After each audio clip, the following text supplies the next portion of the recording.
Konnichiwa! This is a first sa aming channel. It's time for a Japanese dish.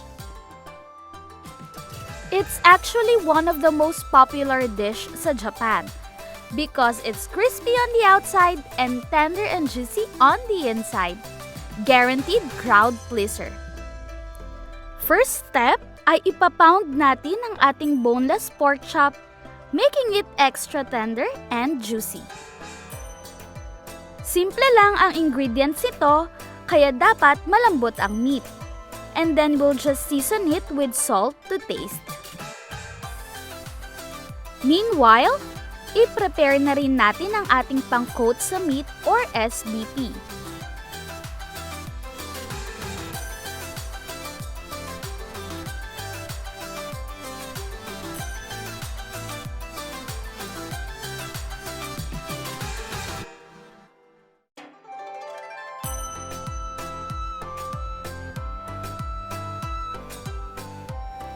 Ngayon naman, ay idedredge muna natin ang ating pork chop sa flour, then dip into egg, then dredge in breadcrumbs. Make sure to coat it properly.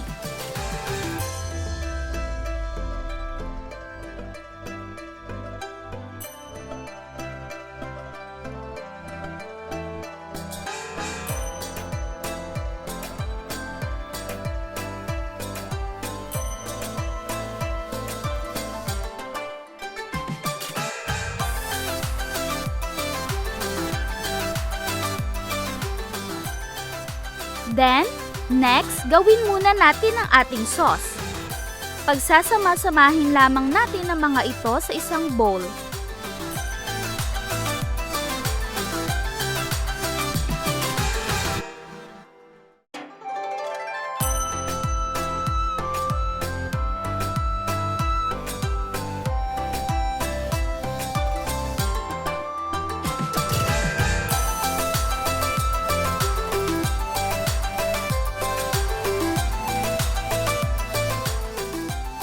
Ngayon ay magpapainit na tayo ng mantika and we will add our pork chops. Let's cook until evenly golden and crispy. About 4 to 5 minutes on each side. And then hanguin ito and let the pork sit for a bit to cook inside with the remaining heat. Finally, the key to great tonkatsu is to double fry the pork. So we will deep fry again to get that ultimate crispiness. Gagawin lang natin ito for 30 seconds on each side. Ready to serve na ang ating pork katsu. Mura, masarap, at madali pang gawin. I hope you enjoy making this Japanese dish. Please don't forget to hit the like and subscribe button so you don't miss a recipe. Salamat! Till next time!